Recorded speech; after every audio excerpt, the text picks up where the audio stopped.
Hey 3DMJers, this is Andrea Valdez and you're listening to the 3D Muscle Journey podcast. Today is a year-end treat as Eric Helms, Brad Loomis, and Jeff Alberts will be discussing all of their athletic plans for 2021.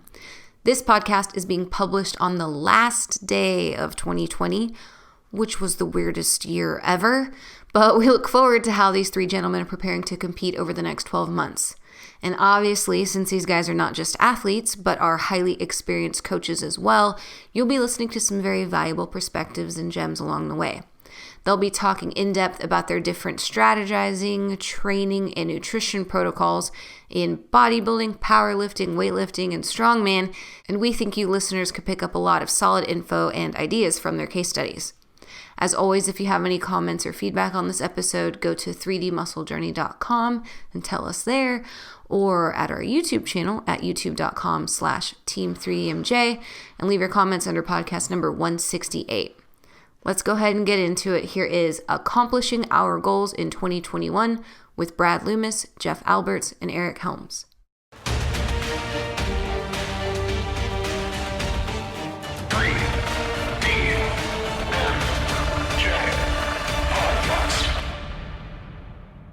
All right. I can't believe it, gentlemen, but it is almost the end of 2020. Some are saying one of the best years we've ever had.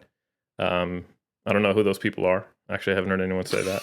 But so we're coming to a close with this year, and I know it's been a challenge for everybody.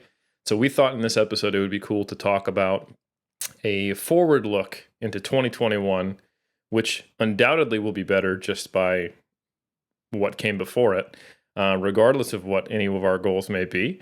And I figured we'd talk about how we plan to achieve our goals, so we can talk through what those are, and what we plan to do nutritionally and for training, just so everyone can get some insights into what goes through our heads on how we, I guess, coach ourselves, for want of a better description.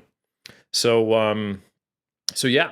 Let's talk about our goals for 2021.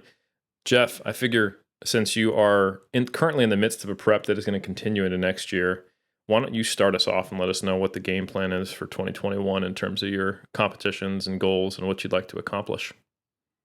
Sure. 2020 was definitely a great year, wasn't it? Best on record. But I think for me, going through this year from on the lighter side of things, like the bodybuilding perspective, that it's made me appreciate what we had in the past. So I'm definitely very optimistic about what's to come in 2021. And just being on the journey itself, to me, has been like a little extra special this time around. Because I think a lot of us just took for granted, the natural bodybuilding scene, for example, just... in the past, a lot of complaints about the promoters and the shows and the judging and all of that. But with the year that we just had, to me, I'm just like that much more appreciative if we do get on a stage in 2021, that I think I'm just going to be a little more appreciative of everything for that. So getting to my goals, so now that I got the mushy stuff out of the way. So well, I just want to say that's a really low bar so all the natural bodybuilding promoters and heads of federations out there, if you've ever been, a little critical of judging or lighting, or if we've made suggestions on how to do it better in the future, all you got to do in 2021 is have a show, and you will blow our socks off. So good news. That's how you want to get in 3DMJ's good tick column is exist by next year. All right, go ahead, Jeff. Well, let's have some good shows, of course. Yeah. and I want the lighting to be good because, I want to look great on stage. It's all about the lighting, right? I mean, you don't even have to diet if you got good lighting. Yeah. But no, my goals is to be, like my competitive goal is to be the best 50-year-old natural bodybuilder on the planet. I love it. It's a pretty lofty goal, right? And at the same time, as far as... hanging with some of the younger dudes, I still want to feel like I belong. Because in 2019 at Worlds, I would say it wasn't my best look out of the year. So I kind of want to have a little redemption with that. Because I do feel like if I, can step it up a little bit and improve upon that maybe that sixth place turns into a top 5. So from a competitive aspect, just to hang and belong on a world stage at 50 is something that I want to do. And when I look at like guys like Marshall Johnson who have done it in their mid 50s, then I'm like, okay, there's no reason why I can't do it still. So that's a goal as far as competitiveness. As far as like just one of my goals too is just to keep with the journey and just teach others through my process. I think a lot of people kind of who follow me, they can kind of see a lot of the context behind the whys of what I'm doing, and I think it enlightens a lot of people to kind of see someone who's as seasoned as I am kind of go through the ups and downs and all that. So I really enjoy sharing that part of my journey. So that's why I've been doing the vlogs lately. So just using the journey as a vessel to teach others, inspire others. And that's a huge purpose for me, the big part of my why. And it just gives me something to do on a daily basis. I have something to get up for other than just, hey, I'm getting up and just going through the motions on a daily basis. So that's the main goals as far as that. So to continually have beautiful days in Jeff's gym. That's it. It's a beautiful day in Jeff's gym. Yeah. I love it. So what shows you got lined up? Let's assume the best, because we're on an optimistic note here. Yeah. Let's say, okay, look, they just had some of the first vaccines released in the UK. There was a 90-year-old grandmother who just got it, and she's excited to be able to have the holidays with their family. So if we take that optimistic tone, take that note, hopefully the vaccine is released in the UK and it doesn't turn into 28 days later. And here we are, 2021, normal schedule, best case scenario. What are the shows you want to do, Jeff? The main one is the WMBF Muscle Mayhem here in California, just because that show's in my backyard. And I think, again, just kind of takes me home and just brings things full circle. So that's stop number 1. That's in July. So that gives me plenty of time to kind of make my way to that stage. But that show for me, deep down, I kind of want to win that one. And like I told you guys in the past, I go, as long as Kendall doesn't show up, Sam Okonola doesn't show up, a few others don't show up, hey, I have a chance. As long as no current or previous world champs show up, you got a shot, my friend. Exactly. So no, just that's stop number 1 though. So that one I'm more motivated than, let's say, Worlds. And to be honest with you, the last go around from July to November when Worlds is a long go around. So I'm not 100% certain I'll even go to Worlds. I mean, that's a goal, of course, but things can change, and depending on how my body's feeling, will kind of make a deciding factor at that point, whether I keep going towards Worlds. So that's the only show I really have on the immediate radar is the Muscle Mayhem. And naturally, as I get a little bit closer to being stage ready, I'm sure there'll be more options on the table as far as maybe some other shows to kind of dive into. Yeah. Because I remember, last year when we both prepped in 2019, we kind of both ran into the same problem. Like, if you want to do Worlds, you've got to be shredded for a very long time and necessarily not eating enough, right? Yeah. So yeah, I tapped out in August, and I started dieting in mid-December. So you're more seasoned than I am. I know you've got a history of being able to handle longer preps pretty well, and also you don't have to deal with travel. I think that was a big barrier for me. Is it's not like driving from Stockton to Sacramento, or even flying from California to New York. I had to fly from New Zealand. Across the world. Exactly. Yeah. The closest show I got to do was the very last one. But all the other like INBF shows I had to do were, transcontinental flights. So it is certainly a challenge. So I can absolutely see the decision being made of going like, all right, what's the latest I can push this, and then kind of working back from there. That is a tough one for sure. It's a tough one because, I mean, I can play it 2 routes, right? I can say, okay, in July, let's just get in good enough shape, so not push the issue where I'm not feeling too deathly. and just kind of pace it really slow, get the qualification, because you just have to do the show to qualify. You don't have to place a certain level. So that's one route. But then my competitive side's like, I don't think I really want to do that. So then the question becomes, how long can I stay that lean for? And also there's other things to take into consideration when we think about, competing 2 times a year in a sense like that. There's like just the burden, not on just us physically, but also the mental, emotional toll it can take, plus the people around us, like our loved ones. Like it's definitely like they go through the prep too. So, you can be is like mentally just tell yourself, okay, I'm going to be happy. I'm going to put a smile on my face, but you're not going to be yourself the entire way through. Yeah. And no matter how hard I try to balance it out, it's still at the end of the day, they're going to be feeling the prep as well. So that's something that, I have to kind of weigh as well, as the season unfolds. But also too, the financial strain too, because it's not a cheap sport to compete in.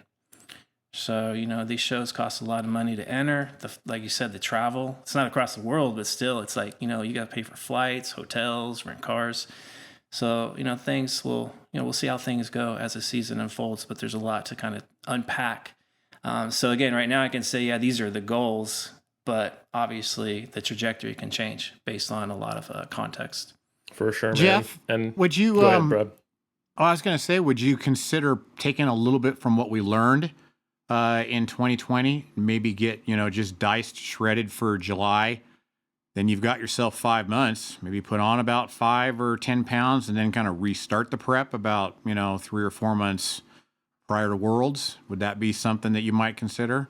Because I know that one of the things that really held you back the last time was just being so freaking lean for so long. And you did stops and shows in between. What if we pulled those out, of that whole timeline? Yeah, exactly. So I think if we're talking, hey, I want to be as competitive possible for Worlds in November, then that's the ideal approach would be to, peak well for Mayhem, pull back, gain a little bit of weight, in a sense, like an extended diet break, and then restart the prep. Because obviously, my body's going to be in a better position. It's going to be recovered to start back up. And I'd probably have a better end product at Worlds with that approach. The context in 2019 was I didn't really have a specific game plan in mind, like specific show targets. I knew I wanted to do Mayhem, but I didn't really know about any other shows after that. It kind of just would start falling into my lap. Oh, there's a show. Oh, there's a show. So I just kept trying to get leaner and leaner for these shows. And eventually, like Eric said, my body was like, what are you doing? It just started to get too run down. But on the other side of the coin, that was my most enjoyable season I've ever done. So even though I was declining in my physique, I was enjoying the journey, enjoying the shows. And I don't regret any of it, looking in hindsight. But I think, part of me's kind of like back on that competitive mindset where like, okay, I've had my fun in 2019. I did 7 shows. I had a blast. But there's just a little bit of a sour taste in my mouth with that last Worlds. And 50 is kind of a big deal for me, like half a century. Like that's not old, but it's definitely getting up there. When you have 35 years of training, you start to feel the bumps and bruises. So it's kind of like my last, I would say this isn't my last season, but this is like the last stretch of my career. So I want to basically milk it for all it's worth and try to elevate myself to a point where I'm like, okay, I could be proud of that. And, when I leave, I'm like, okay, I'm good. No regrets. Mm-hmm. Yeah, that would be really interesting because correct me if I'm wrong, but you've never had like a semi-split season like that where you've gone for something earlier in the year, got your qualification, purposely gained weight, and then jump back into the deficit before. So that'll be a really interesting experiment. It would be cool to see how well that worked. I could see that being, I think depending on the person and the context, it'd be psychologically beneficial or psychologically incredibly challenging. But I think if you went into it from the start with the game plan as, look, let me get my qualification, let me show up in good shape, belonging on stage, and then we'll get myself back healthy enough to do it again for Worlds, then I think that could be a good game plan for sure. Yeah. Like 2014 when I did the Pro International and when I won that, And I remember Alberto was like, Jeff, you don't have nothing else to prove. Shut it down. You know, you don't have to go to Worlds. And I think Worlds is like 9 weeks later. Like the first 2 weeks after Pro International was just hard to get myself back going again, just because you're coming off of a high. And you're like, oh shit, I got to get back in there. And I need to get leaner for Worlds. So it was a little bit of a challenge. I just remember Alberto, like, you know, you don't really need to do that. You know, nothing to prove. But I had like this fire, like I wanted, because I've never competed in WMBF Worlds up to that point. So I was like, that's where the best go. So I want to see where I stack up. And it was definitely a little bit more of a challenge, obviously, to diet another 8 weeks, 7 weeks, or whatever it was. So yeah, I've never really had that like good month, 2 month break where I'm like, okay, let's gain maybe 2, 3, 4 pounds back, get a cushion there, and then start up. So the challenge, I don't think would be physically, it would be more of a mental challenge of like just getting myself going again. I'm sure I'll have those questions like, is this worth it? You know, maybe next year, or so we'll see. We'll cross that bridge when we get there. Very cool, man. That's exciting. I can't wait to see it. I think we're going to shift over to Mr. Loomis, who I've seen pulling over 500 pounds on a trap bar lately. And I want to say, have you hit some 400-pound squats as well? Yeah, I've been hitting 400 pretty regularly, yeah. And that's low bar, yeah? Actually, I've hit high bar a couple of times as well. So that's impressive. Yeah. So for context, folks, there was a time when Mr. Loomis was on the USAPL Nationals podium as a masters lifter, and I had the true pleasure and privilege of doing some programming and working with him up to that point. And then the rib. The rib of death, the rib of pinching, and the rib of pain got in the way for actually a pretty long time, to where you just couldn't train the way you wanted to, and it was preventing you from doing deadlifts really, and it was even starting to get in the way on squats. So here's the question that all the people want to know, Brad, is, are we going to see you back on the platform? Well, I can say, yeah, for sure. If there's one thing I'm itching to do, it's to get back on the platform. And right now, I mean, my goals are not nearly as lofty as Jeff, but I want to compete twice. The first time, I just want to get back up there again. I really don't have any really expectations other than I'd like to go 9 for 9 and just get up there and get some respectable numbers. And that's, you know, I'm probably going to happen earlier in the year. It's going to happen probably April, May, something like that. I'm feeling really good right now. The rib is still bothering me, but I've found ways to periodize my training to where it doesn't bother it, and I can train through it and around it. The inguinal hernia was a big roadblock on the way there. I had to kind of stop things there for a little while and overcome that. And I feel like really now I'm starting to come into my stride of getting that old man strength back again. And I can put up some respectable numbers come March, April, May, something like that. And then I want to hit it again, at the end of the year. Probably then maybe cut down a little bit of weight because, I've been hanging around between 195 and 205 for the better part of about 2 years now. I kind of want to get some of that weight off of there, maybe get in the 83s, because I've still got that 600 kilo total that I did not quite check off. I was about 22 pounds from it. So that's 1,323 pounds or 1320. Eric, is that correct? 1320 pretty close. Something? Yeah. So yeah, I got over 1,300, but I think it's 1334. Is that what it is? I don't know. I have to look it up. I think it's close to that though. I was about 10 kilos short, and that's a big goal that I've wanted for a long time, is that 600 kilo total, and I would love to get that. And I feel like that's kind of where I lift best, is right around 185 pounds. Mm-hmm. Now that being said, I'd have to cut some weight, and I want to say for the first time in a long time, I've actually thought about bodybuilding again. And being that I'm like, 5 years removed from being a professional on stage, I don't even think that I would care about competing. You know what I mean? At this point, what I'm kind of having a little bit of an itch for is the suck. You know, just embracing the suck, the challenge, the mental, like Dan Crenshaw says in Fortitude, doing something hard. I'm kind of missing that a little bit. And I kind of want to do that. I'm not going to say I'm going to do it, and I'm not saying I'm ready to do it now, but it's been entering in my mind. And if I do end up going up on stage, I don't even care if it's as an amateur. I don't really care what organization it is. I just want to get up there and you know, show off the result of doing that hard thing that I did, you know. But right now it's just kind of like I'm in that zone where I'm thinking about just enjoying the journey of the hardship. And then of course calls, my friend. Exactly. But you know, before that, I gotta make sure I'm healthy, you know, and that's another big goal in 2020. You know, just got to make sure that all the cardiac issues are good, you know, with the coronary artery disease that I've got. And I'll admit my heart skips a little bit more than I would like it to. So, you know, still going to pursue making sure that the health front is all good before I start really, you know, kind of getting into that lifestyle that I kind of have a little bit of desire to do.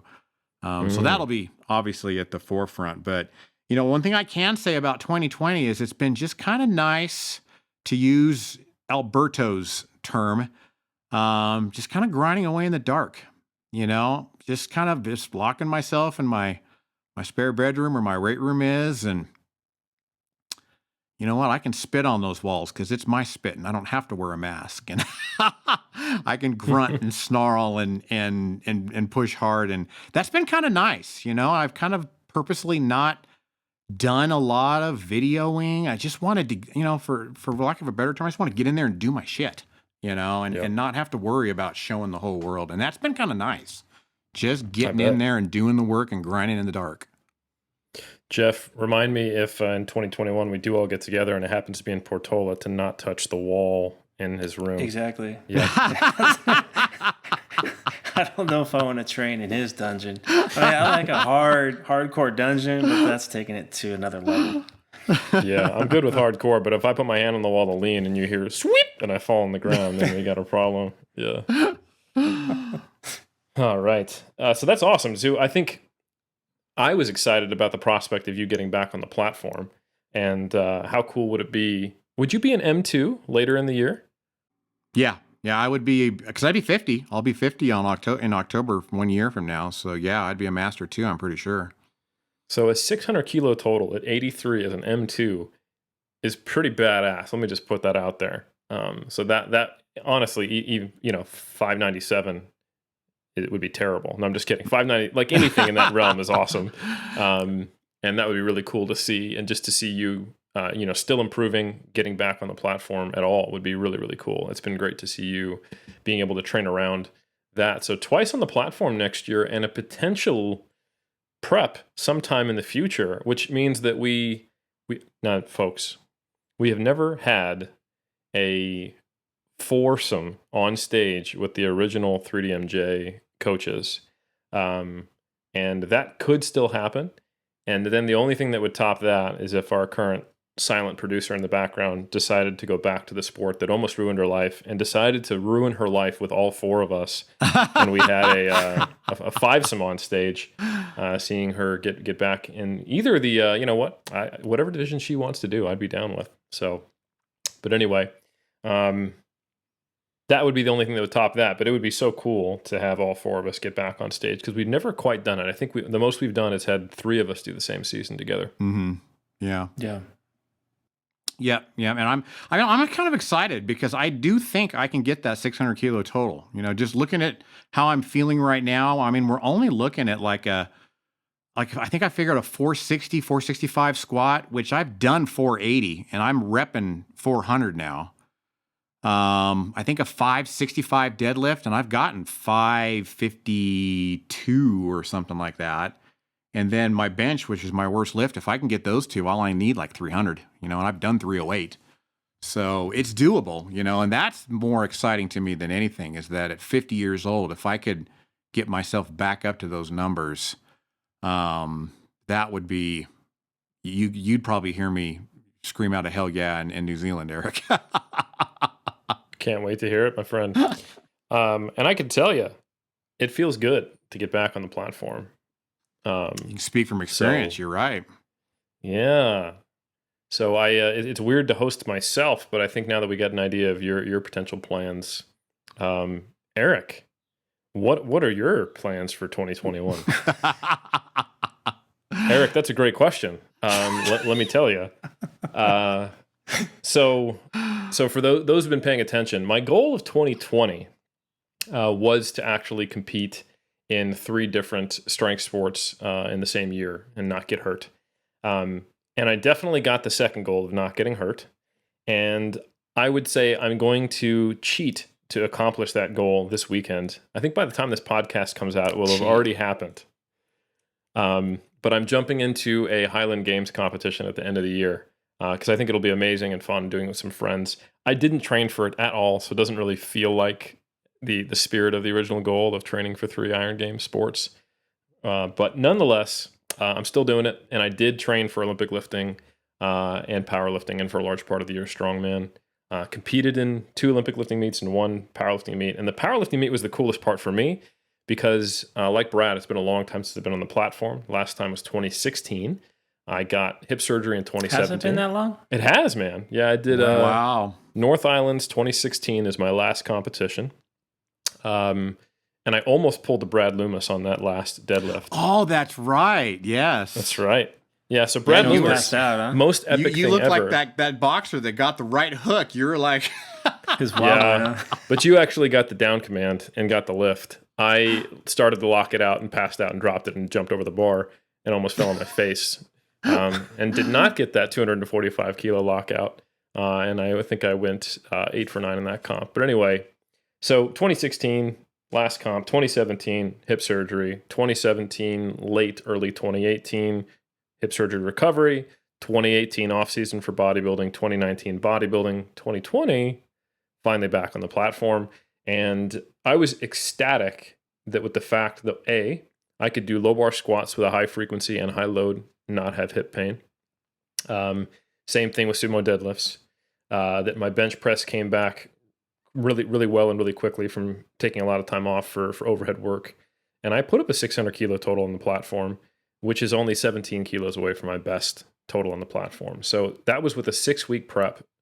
So I'm very optimistic that with, working anatomy and with the things I've learned about myself and how well I respond to singles and how I can incorporate that with more volume, and being a little more powerlifting specific in 2021, that I can get back on the platform and at the very least improve my old numbers, and I think potentially even blow them away. So I've become a little more powerlifting centric, and honestly, I'm crazy. I like to tick off boxes. If I say I'm going to do something, I kind of have to do it, which is problematic. So the fact that I said I need to compete in 3 Iron Games sports, if I didn't do this silly Highland Games competition this weekend, I would probably need to do 3 Iron Game sports next year. So instead, next year, I'm going to be very focused on powerlifting because I've allowed myself to sort of complete my goal. Because, the powerlifting competition went so much better than I expected. So now I really want to do a number of competitions.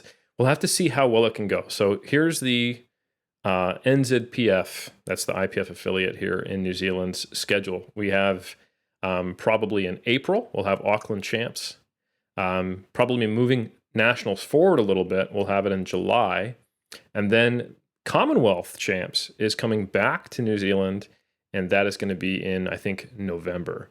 So it hasn't been here since I competed in it in 2013. In 2013, I was one of the best 93s in the country. This is when me and 3 other people were powerlifting in New Zealand. So... now there's far more people competing, right.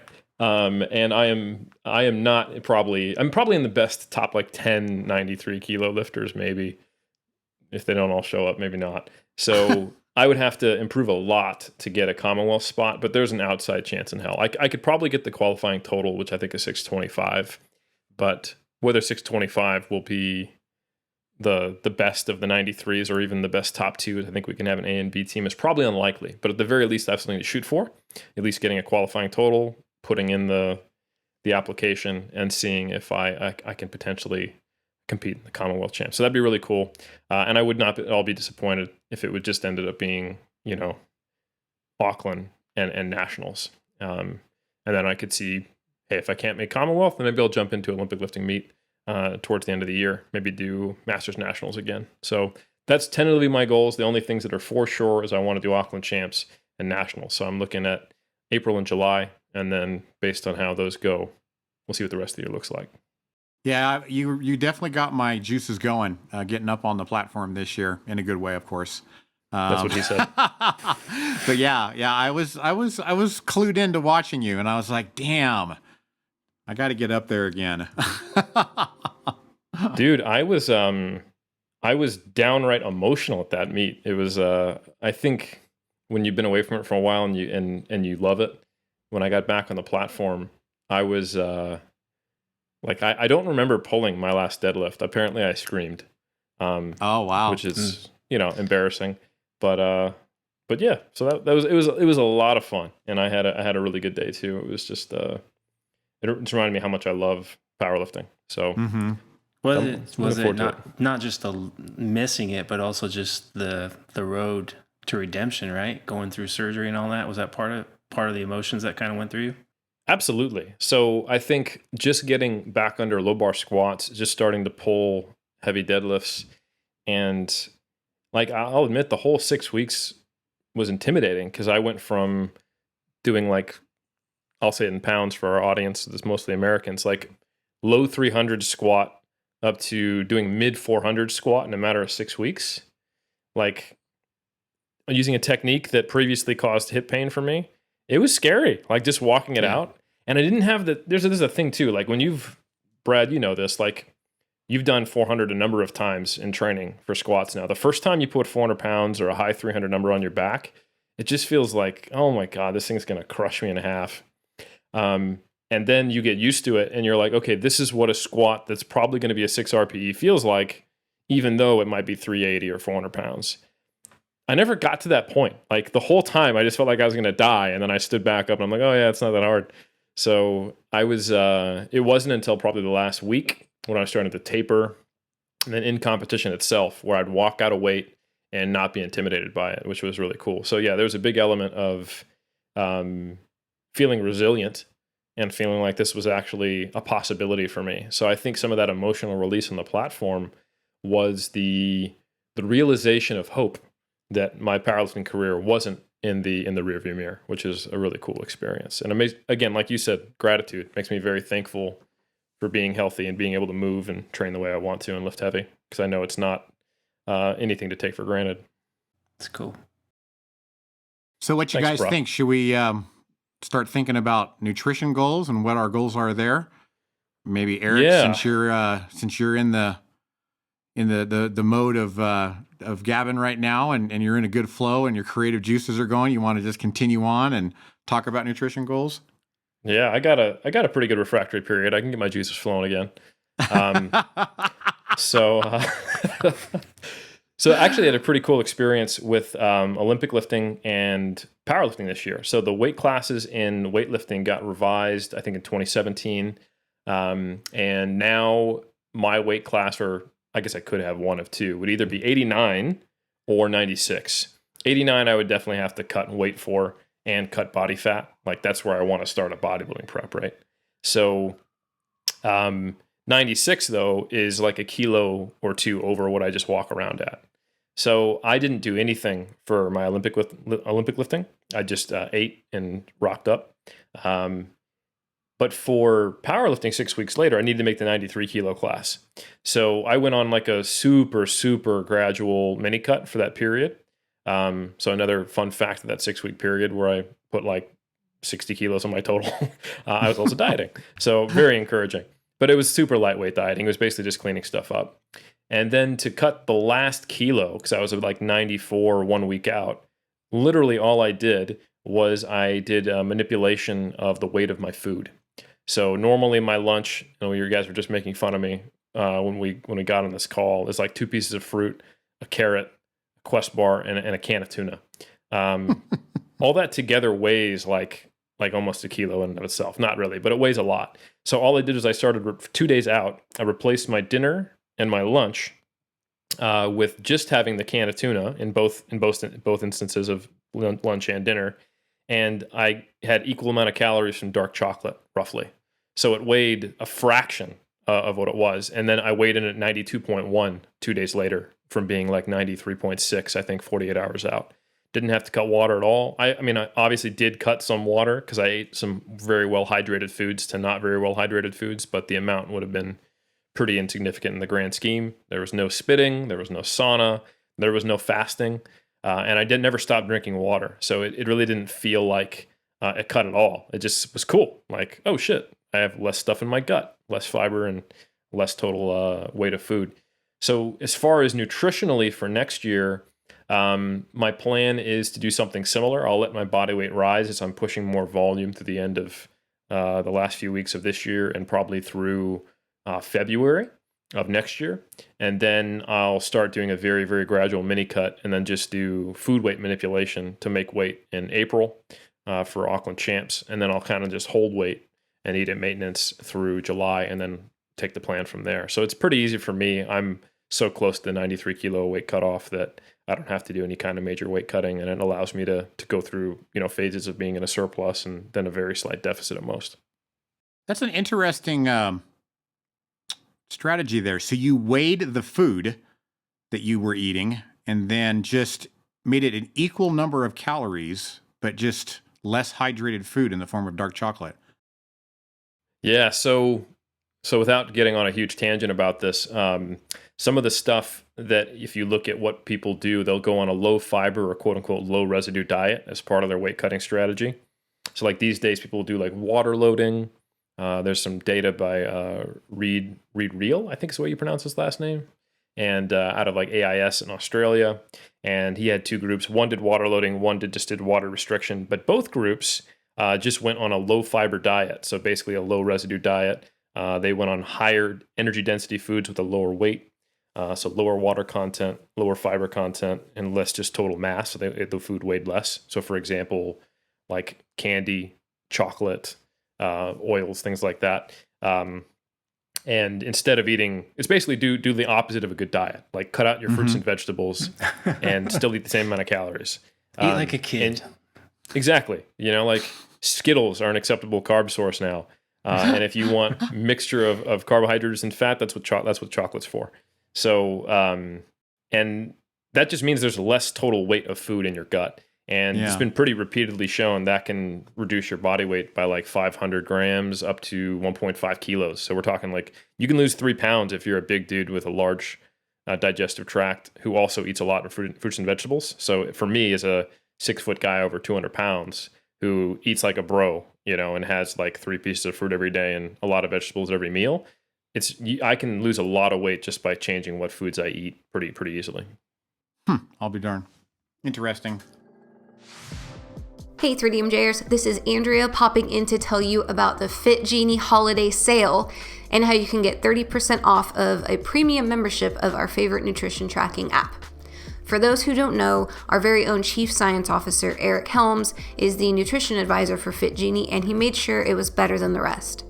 Fit Genie uses AI technology combined with the principles of the muscle and strength pyramids to give you customized starting macros or meal plans based on your goals, dietary preferences, and current level of body fat.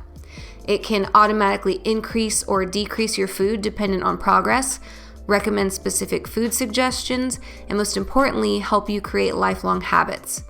The app is available on both iOS and Android, and the basic version is free for all users. Just take the quiz and it'll pop out a custom nutrition plan for you. It's freaking beautiful, and it does not have any ads like most other tracking apps do. And if you want premium upgrades, such as curated meal plans, carb and macro cycling, micronutrient tracking, and a personalized food database, Use our link for 30% off your annual membership this week only, as the holiday sale ends on January 8th, 2021. Just go to 3dmusclejourney.com/fitgenie.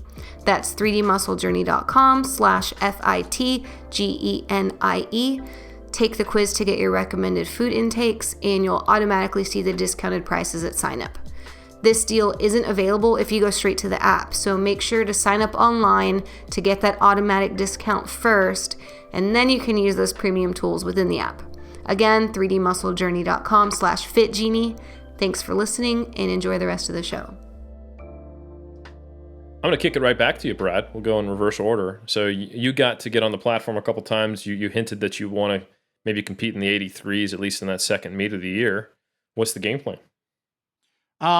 Well, right now, nothing competitive per se, because frequent listeners, have kind of heard that this year for me has been a journey, dealing with cardiac issues. I kind of want to see how my body is health-wise. And so at the time of this recording, it's only going to be a couple days from now. So that's basically the beginning of December. I'm getting some blood work done. I'm getting a full cardiac workup. It's been 2 years since I had a full cardiac workup. And now that I've had like a full year, very little dairy, lots of vegetables, lots of beans, lots of fiber. I mean, I eat oatmeal every single day. I juice fruits and vegetables every single day. I want to kind of see what my lab values are. What's my LDL? What's my HDL? What's my liver function like? Et cetera. Kind of see where I'm at, just health wise. And then more importantly, see what the cardiologist says. It's definitely something that's sustainable on my part, But, does the cardiologist think that it's a good idea, and should I continue doing it, And then so are you after full vegetarian, or you got any fish in your diet these days? No, a lot of fish. Yeah. Okay. I would. Okay. And I mean, I do have a little bit of dairy. I pretty much cut out cheese, but I have a little coffee creamer in the morning. I have a little bit of Greek yogurt that I use, as sour cream on my fish burritos and things like that. Right. But yeah, I think that's the first thing is let's see how this year-long experiment of being a pescatarian how's my body responding to that? Is my blood work going to be fantastic? I'll admit I'm kind of anal about my saturated fat intake, because that's kind of part of cardiac health and coronary artery disease as well. Is I track that pretty religiously. But then after that, if I get a clean bill of health, and everything is looking good, that I can slowly starve myself, I think I'm going to use a lot of our tools, that we've outlined in, getting away from tracking and intuitive eating and things like that. Because the way I eat's very standard. I eat 2 meals and like a protein shake, every day. One meal is usually a fullness level of 10, 10 being like Thanksgiving Day stuffed. And the other one's like a 5, I'm not really hungry nor full, And so I'll just kind of start taking that one meal that I always eat to a fullness level of 10 and just make it like a 8, where I've got like I call an 8 a slight food baby. I'm not Thanksgiving Day stuffed, but I'm slightly more than full, just that slight food baby, And then just kind of run with that. Isn't ready to come out quite yet. Exactly. Never put it that way, but yeah, that's a good way to put it. And then just kind of go as long as I can that way, maybe after a while, take that meal that's now an 8 and cut it back to a 6, to where I'm just full, but no food baby, Maybe I take the one meal at night that's, like a 5 that I usually eat, and just replace that with like a protein shake or something. I don't know. But just kind of use some of our tools that I've coached so many people on, and that I've used in the kind of 7, 8, 9, 10 fullness spectrum, and start to play with the other end of the spectrum, and see how my body responds to it, both my body and my mentality, kind of my mental thinking towards it, and my ability to adhere to it, am I less grumpy than I used to be when I felt like I had to, kind of consult with MyFitnessPal and with FitGenie to see what I needed to eat, and, use a half a tablespoon of olive oil and 3 eggs and a piece of chicken in order to meet my macros, Felt like MacGyver sometimes trying to get that done. Well, I'm sure you're going to also look at your performance as well, right? Performance recovery. Obviously, you're going to be trying to get ready for a meet and compete on a higher level at a lower body weight. So I'm sure you're going to take that into account as well. Yeah, correct? that's actually is a great point. That's something I didn't even think about, Jeff. You know, when you've been living about 200 pounds now for the last 3 years, pretty much just eating kind of freely, performance is usually always pretty darn good, you know, unless I'm lacking sleep or the body's just kind of beat up, you know, for maybe just a little bit too long a block. I've never really thought about having to eat for performance, you know what I mean? So that's going to be something I'll have to revisit again. It's kind of like it's just like a bodybuilder would when you're dieting down for a show. You got to manage that supply and demand. So I'm sure you're going to have to pay attention to those markers there as far as your performance and how you're recovering. Going to have to get back into the mentality you had when you made that video on how to drop a weight class while gaining strength, and how you used to eat according to some of your training demands on a day-to-day basis. Yeah, for sure. Gosh, what has that been now? Has that been 7 years since we did that? That's been a long time. Yeah, it was either 2013 or 2014, I think, when you recorded that video series. So yeah, you might have to remind yourself of what you did for yourself. Exactly. Yeah, I'm going to have to revisit that. And I'm glad Jeff brought that up, because that's something I hadn't even thought about, living in this world of, basically never being hungry.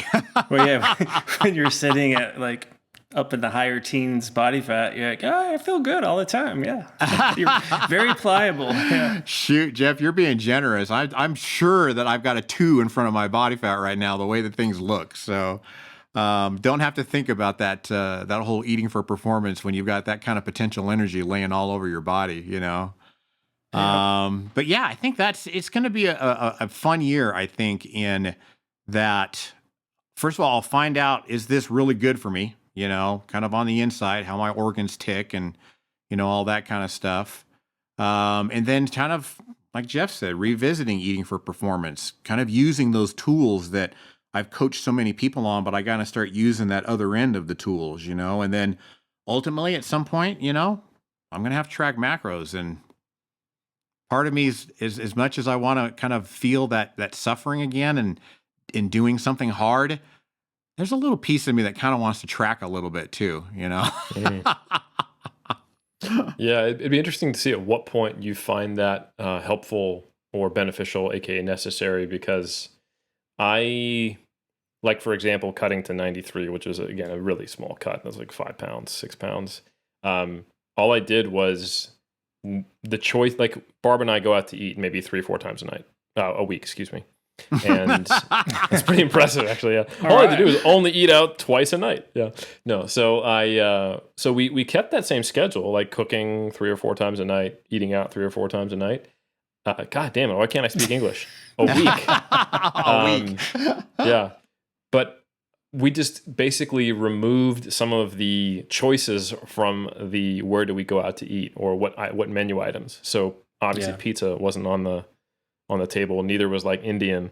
So it was a lot of more like, you know, like fish and rice type of options and things like that. And that's literally all I had to do.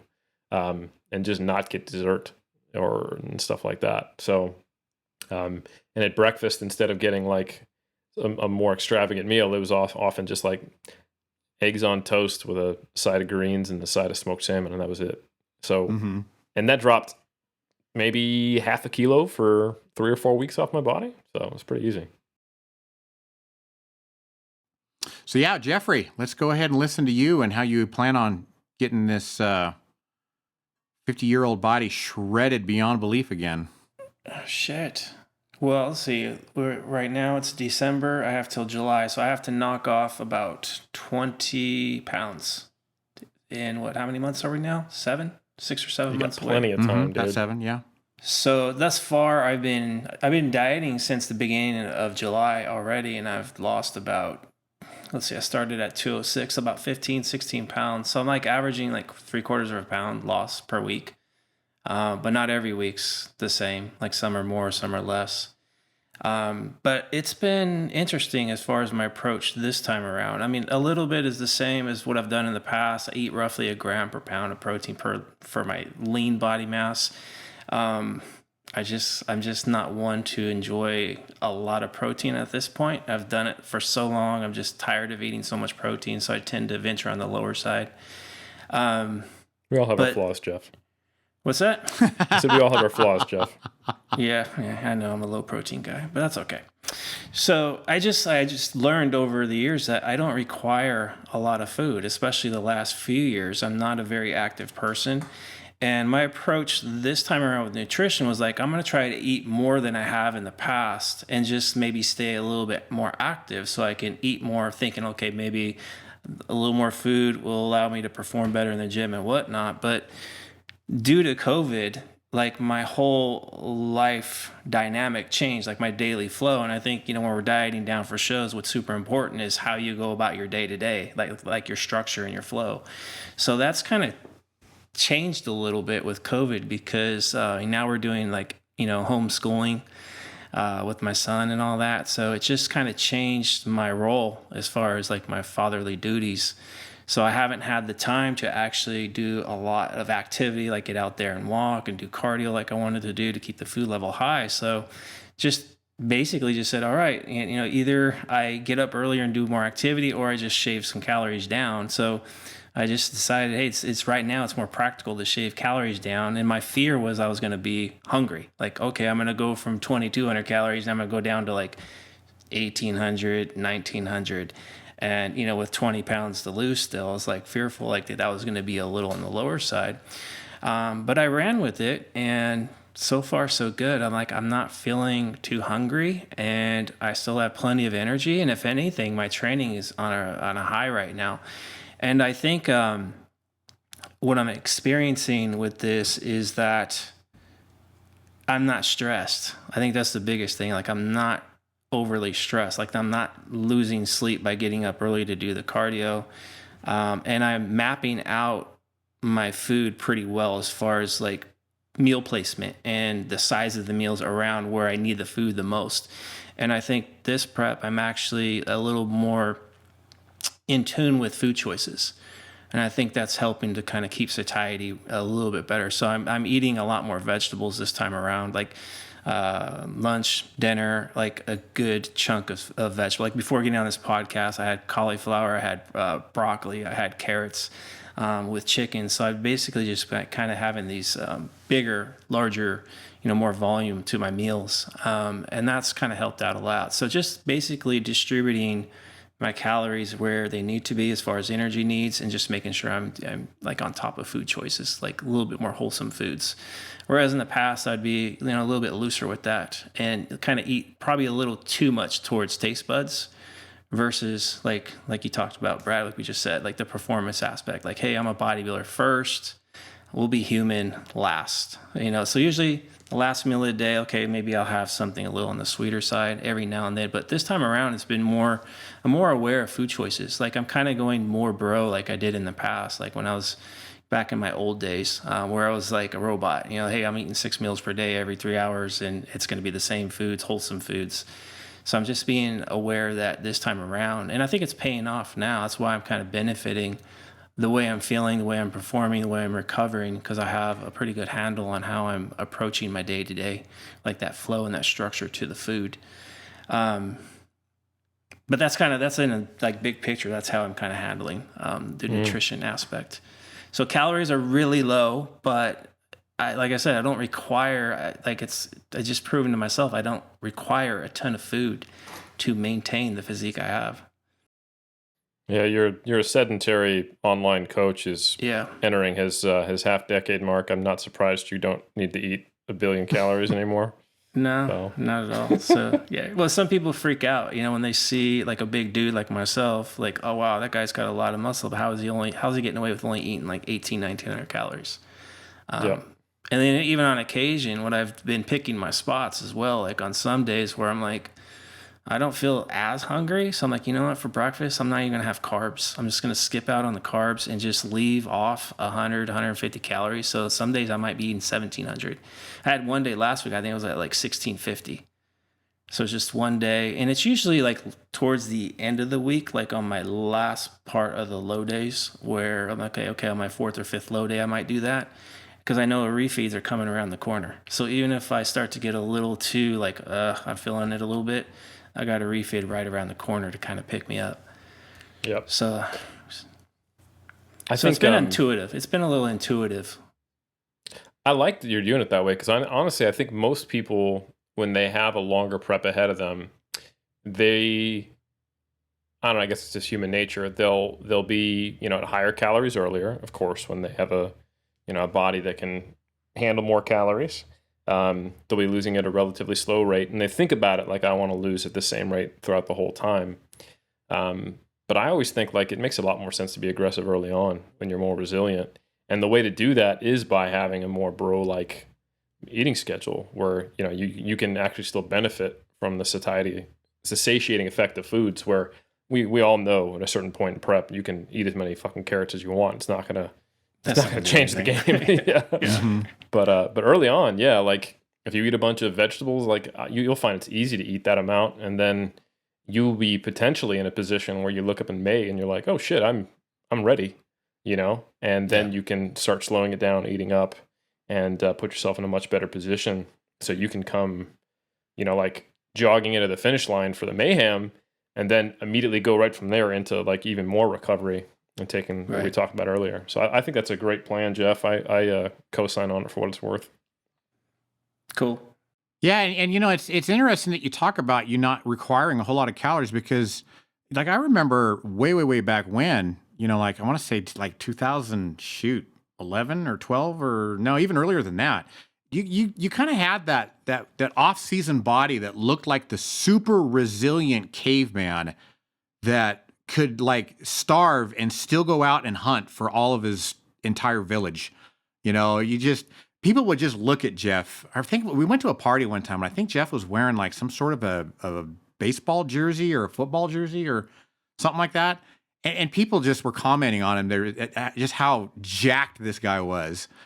And Jeff, I think you were well over 200 pounds at the time. And that visualization kind of popped into my brain when you talked about you not really requiring a whole lot of calories, because it kind of like, it was like the puzzle pieces kind of fit together. It's like, yeah, that's that body that can still perform pretty damn good, hold on to all of his muscle, and doesn't require a whole lot of food, Not that you can't eat it.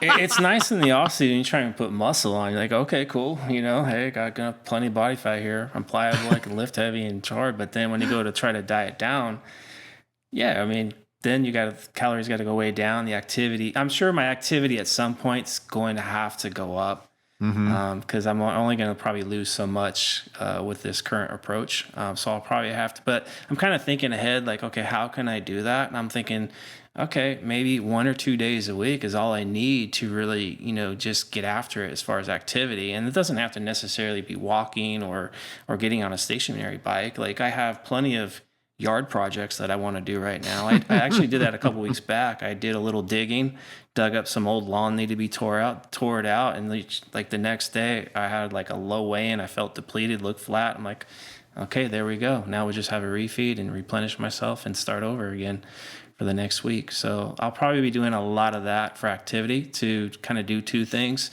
lose weight and also make my wife happy by making the house look prettier. There you go. Bro, I mean, a good chunk of my cardio in 2019, when I decided I needed a higher activity, was I just stopped driving to the grocery store and I started walking. Yeah. Yep. Carrying groceries 15 minutes 2 ways is like twice a week's plenty, so. Yeah. Cool. So I think I'm going to pull the same technique Brad had. Since you're the same thing. You read my mind. Same wavelength, brother. Since you're on a flow, Jeff, what's the training game plan been? I know you've had to work around some aches and pains, but you've been decking out the Jeff's gym and making these neighborhoods, making the homeowners association very happy. And it's always a beautiful day now. You've got a leg press in there, you've got a row in there. What's happening? Got leg extension, leg curl machine down there. So that's right. We're adding to the repertoire. But the best part about the gym is definitely the theme song. I think that's the best part about it. Lots of people would agree. Yeah. I don't know who sang it, but he has a mellifluous voice, I would say. Yeah, he I'm needs to be feeling on The pretty, Voice. like, I'm feeling, like, on a serious note, I'm feeling really optimistic with my training. Like, the last month or so, like, these aches and pains are, like, healing up. Good. So I think a lot, like, what we've learned through Nick has helped out a lot, as far as, like, not kind of shying away from pain or feeling like you're injured. Like, okay, how can we actually modify these things while keep and maintaining my training? So the only thing I really kind of deviated away from, because I was having some pretty good elbow pain, was just direct tricep work. But outside of that, like, some of the rowing that was hurting me, I've kind of modified, went to one arm rows and things like that. So I was finding different exercises, kind of changing the way I'm gripping the handles and things like that, to still trying to kind of train on a high level. So my training is going super well. And from a big picture perspective of how I'm approaching it is, what I've done is, like, my refeeds are on Saturdays and Sundays. Those are non-training days. So that's where I get a lot of my recovery. And because I'm dieting and deficit, my sleep has actually been improved on those refeed days. So I have good sleep on the weekends, lots of food coming in. So Monday and Tuesday, I'm ready to go. It's like, those are my attack days. Like, those are the 2 days where I'm like, okay, I can have, more invasive exercises, leg pressing, RDLs, like these bigger lifts. I can get after it. I can lift heavier. And I have a rest day on Wednesday, so I get a little recovery before the back half of the week. So by the time I get to the back half of the week, Thursday, Friday, that's my 4th and 5th low day of the week. So those are the 2 days where I'm like, okay, I'm going to have, like, easier exercise, like leg extensions, leg curls, hyperextensions, things like that. And stay further away from failure on those days. Like, okay, I'm going to leave, like, maybe a couple reps in reserve, maybe 3. And just get enough training stimulus in there to maintain muscle. And then by Saturday and Sunday, rest up again and rinse and repeat. So I've been doing that flow for over a month now, along with some of those modifications that I've done with some of those other exercises. And this is the best I've felt in a long time. And the way my physique is looking, I think a combination of the good training and not doing a whole lot of extra activity level, even with the lower food level, like, my physique just looks really full at this stage of the game. So if I can maintain this, I'm very optimistic that, we might see a better version of myself from 2019, which I'd be super, super happy about. But that's kind of like the big picture approach. Is like, go hard early because there's plenty of energy there from the refeeds, plenty more food there, and then rest up on Wednesday. Go a little bit lighter later in the week, and then just rinse and repeat it. Strike when the iron's hot. I love it. I think, that's probably the level of depth we should get into, because as we've seen in all of our preps with all of our clients, and also with your own personal history, Jeff, is that you have to kind of only plan so far ahead, because you don't know what the experience of prep is going to bring and what modifications may be required. But I think makes a lot of sense, and I'm really excited to see what you can do with next year. Yeah. Now, a lot of auto regulation. Like, even this past week, like Friday, I had a pretty bad workout. Like, not terrible, but I can tell, like, just performance was a little subpar. Didn't freak out because I still had a good enough session to get some stimulus. But I was like, okay, I don't want that to repeat. So this week, instead of doing, like, my baseline of, let's say, 3 sets, I'm already kind of just going 2 sets. Still keeping the same intensity, but just lowering the volume down a little bit to see if I can have, like, better performance later in the week. So if that's the case, then I get a little more recovery overall. Then I might be able to bounce back next week and bring the volume back up. So I'm just trying to keep a really good awareness of, like, supply and demand. Nice. I like that, because I think in previous years you might have done something like, oh, this is too much, I'm just going to go to 2 sets, and that would be the period on the end of that sentence, instead of, I'm going to do this for a while to get back my recovery back under me, and then I'm going to go back to 3 sets. And I think that's going to be I think that's a better move. I think that's a more adaptable move, and I think that's, like you said, probably going to be a better gauge on what your capacities are. That's the one thing I've learned probably over the last good 3, 4, 5 years. I've, like, gotten better at auto-regulating based on the supply and demand concepts. And that's something that I've used with a lot of my athletes. Is like, okay, we could roadmap a month, 2 months of training, but probably 90% of the time it's not going to go perfectly as planned.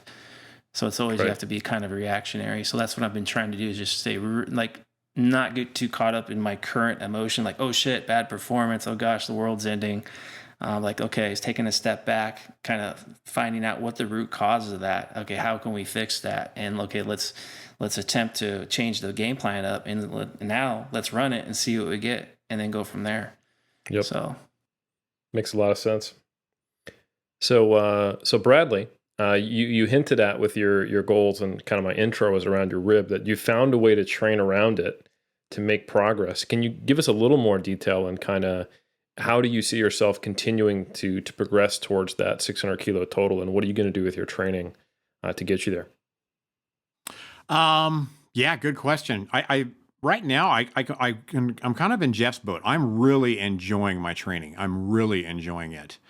And I'm gonna also piggyback on something Jeff said with the rib injury, in that I don't get freaked out if I start to feel it, you know, because I can almost pinpoint the, like, almost that line in the sand where as soon as I step over, I've gone too far.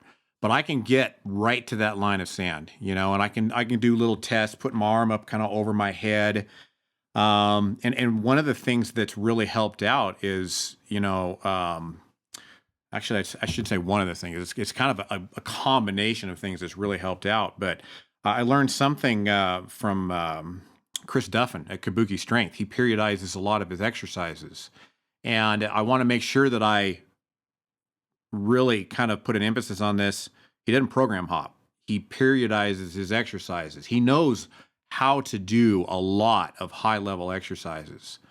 And I kind of took a bit of a page out of his book, and I started periodizing some of my exercises, because I found out that I could squat twice, even 3 times a week, or a microcycle, as I'll get into here in a second, but I couldn't low bar squat 2 or 3 times a microcycle. I can sumo deadlift. Actually, I take it back. I can deadlift twice a week easily, but I can't sumo deadlift with a straight bar twice a week. When that starts to happen, you know, the rib starts playing up. Here as of late, you know, I am 49 years old. Sometimes my left knee gets a little janky, you know. So I kind of found out that I can keep to the discipline, but I've got to change the variation a little bit. So what I started doing is I started saying, okay, one day we're going to high bar squat, another day we're going to low bar squat, another day we're going to front squat. One day that's low bar squatting is going to be a little bit, you know, kind of lower volume and higher intensity. Another day of high bar squatting is going to be a little bit lower intensity, a little bit more high volume. And then my front squatting is going to be kind of like conditioning / technique / speed work. Okay. And then I kind of periodize my deadlifting the same way. I can trap bar deadlift for high volume. You know, I can do 500 for sets of 4 and 5, but I can't do like 550 on my straight bar deadlift that way. But what I can do is a little bit lower intensity, you know, a little bit more speed work, I guess you might say, technique work with the sumo deadlift. And get that twice what normal people would call a week. But for me, another of those variables that's really helped out is kind of taking the bottom and the top, you know, kind of the bottom and the cap off of my microcycles. And so now, instead of trying to squeeze these days in this particular structure of my periodization into a 7-day period, sometimes it takes me 8 days, sometimes it takes me 9 days. On very rare instances, it takes me 10 days, but I always get it all done by the end of the microcycle. And then what I kind of found out is, with this type of an approach, I don't necessarily need a full-on deload week. I can kind of take my 3 weeks, my 3 microcycles of training, make it last about 24, you know, between 24 and 27 days, then take about 3, 4, you know, maybe 5 days at most off from training. Sometimes I'll just stick a little bodybuilding workout in there just to sneak it in there, you know, some curls and some, you know, side laterals and some triceps that don't really take away from my recovery. And then get right back to it, you know, for a fresh block, a fresh mesocycle, whatever you want to call it, kind of in that same structure. And I've really enjoyed that. It's taken a lot of the stress off of trying to get things done in our own self-imposed timelines, you know what I mean? And so now the next thing that I want to really, really play with is taking these variables that I already have in place and start really kind of playing with doing heavy singles. Eric, you kind of alluded to this, just recently. I've got a really good stride, and some of my volume right now is some of the highest that it's ever been. And so I feel like my work capacity is really, really good right now.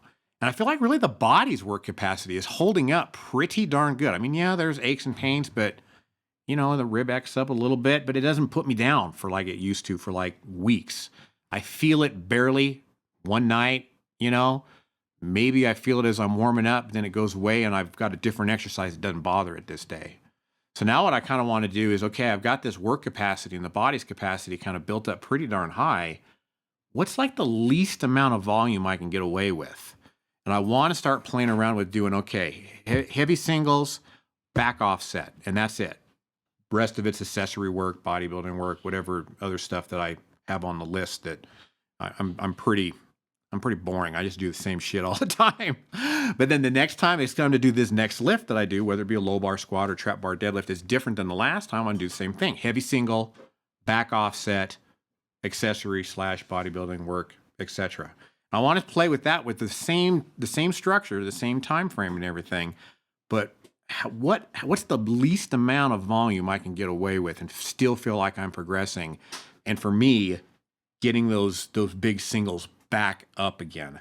And can I get them close to where my previous competition best would be? And that's kind of where I want to take training this year and just kind of work those blocks where I'm doing those singles in when I need them. Like right now, I'm still kind of working with the whole high volume kind of work capacity thing. These singles will probably come up in the next few weeks, month or so. Do that. What can I get away with? Rinse and repeat.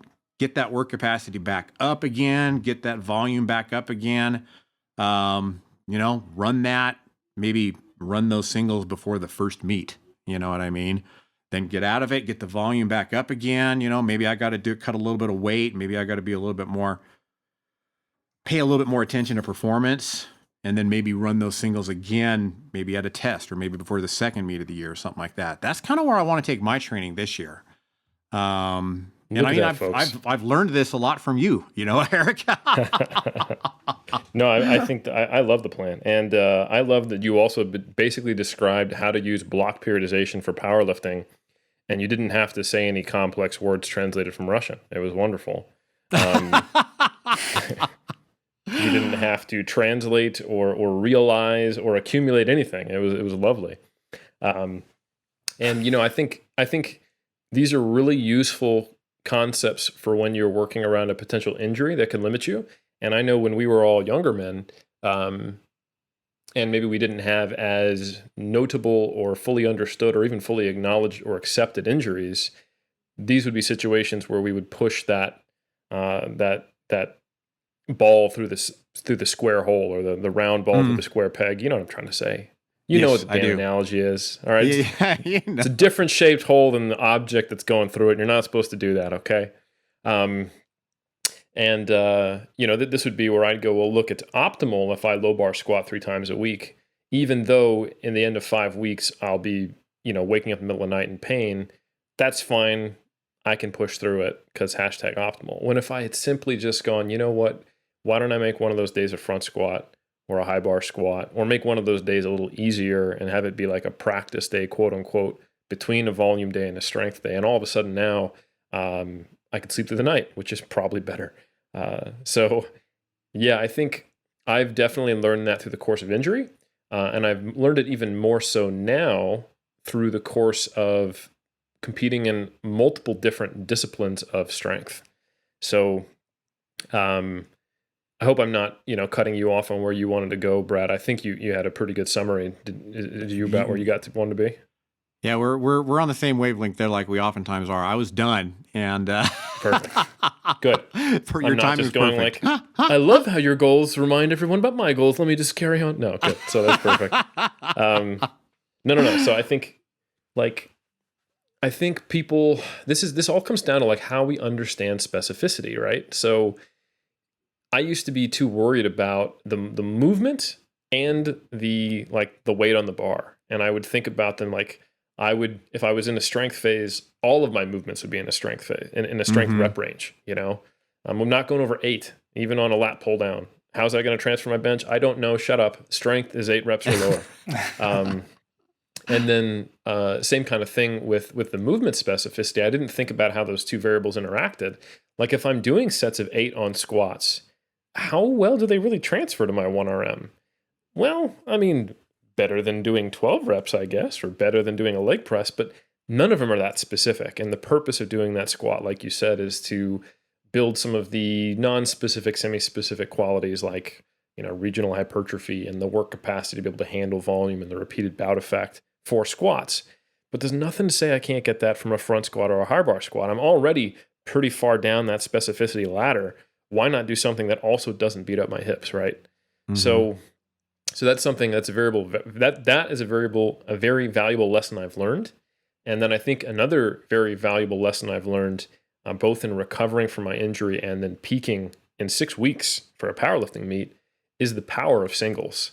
And what we've seen in the very scant literature and what I've experienced and what others have experienced is that it will kind of accelerate you towards the current potential strength you can have, but it doesn't lift your potential very much, because if you're doing a bunch of singles, you just don't have the ability to really put enough work through your body to have very large structural changes, which will, change that size of the glass, if you will. So it was cool to me to see that with 6 weeks of just grinding, really, in week 3, 4, and 5 of my 6-week prep before the taper, I was basically hitting singles 5 days a week on bench, 3 days a week on deadlifts, and 4 days a week on squats at 8 to 10 RPEs.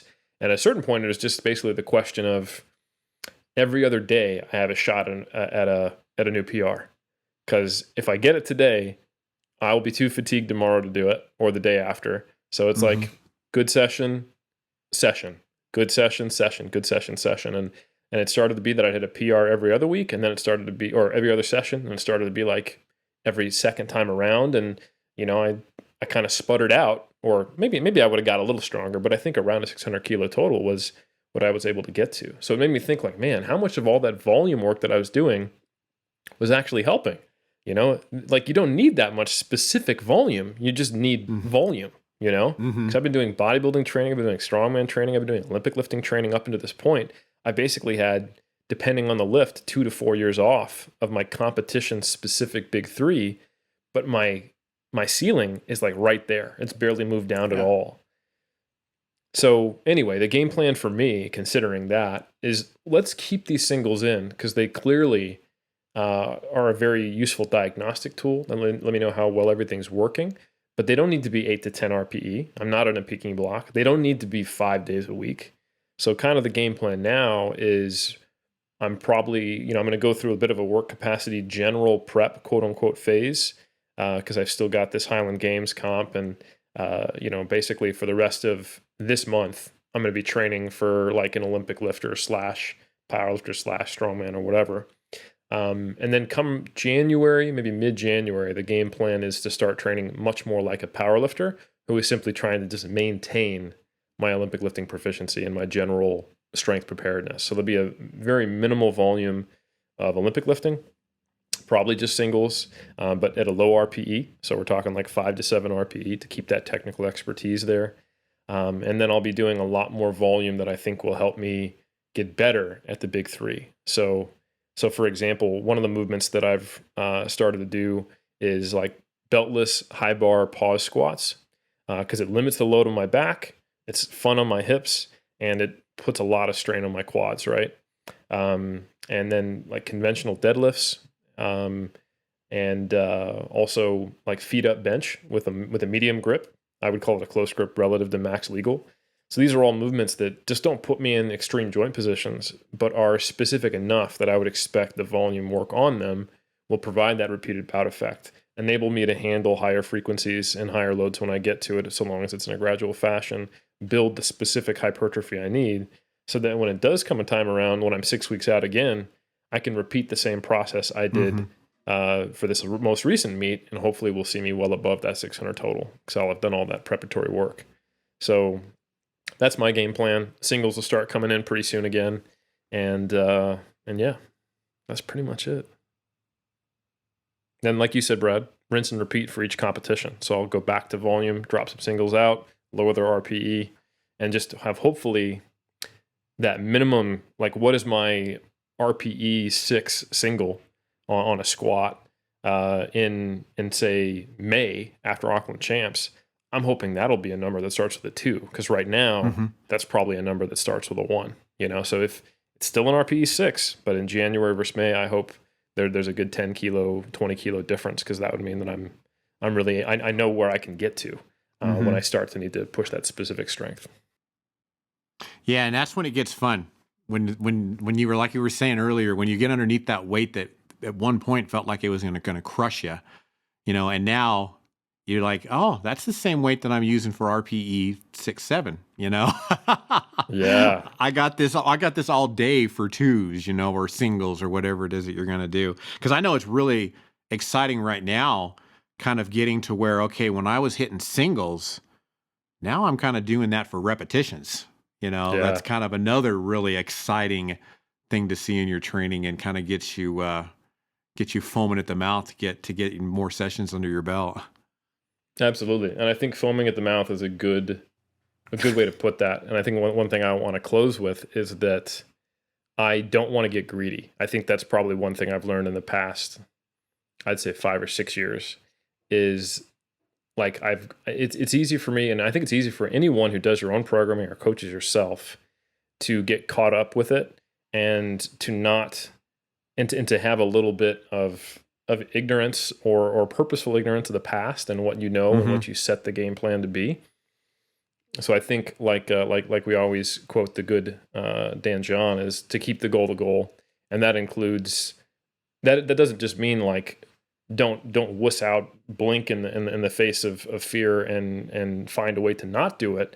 But I think what's more common among serious athletes is turn what should be a 6-week peaking cycle into trying to peak for a whole year and getting hurt, or pushing too much volume, or you pick your variable of abuse and doing too much of it.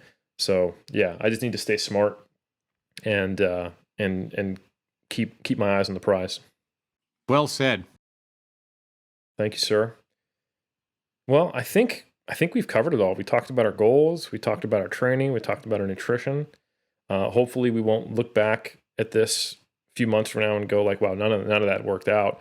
But hey, if so, that'll be a fun podcast to talk about how we screwed up 2021. So yeah, stay tuned with hopefully not watching that car crash happen. And I wish the 3 of us collectively good luck in our goals. And dear listener, thank you for tuning in for 2020. I don't know if we're going to have one more in 2020 or if this will be the last podcast. I think this will be the last podcast, as I get the nod from our silent producer, Ms. Valdez. So thank you for tuning in. Cheers to a fantastic year. Just kidding. And here's to a better 2021. What's going on, 3DMJers? Eric Helms here. Thanks for listening to our podcast. I just want to take a second to tell you about MASS, Monthly Applications in Strength Sport. This is a monthly research review that I put out with Greg Nuckols, Dr. Mike Zerdos, and Dr. Eric Trexler. We cover the most up-to-date, peer-reviewed research in the world of strength and physique sport that's directly relevant to your practice as a coach or an athlete. We provide our reviews in written format, but also, since you enjoy our podcast, in audio roundtable reviews where we discuss the research in depth. Finally, we also do video concept reviews where we cover a broader topic in video format for your learning. For fitness professionals, you can take quizzes on MASS content and earn continuing education credits for most of the biggest certifying bodies in the fitness industry. If you want to sign up and get a subscription, head over to 3dmusclejourney.com and click on the products tab. Thanks for your time, and thanks for listening.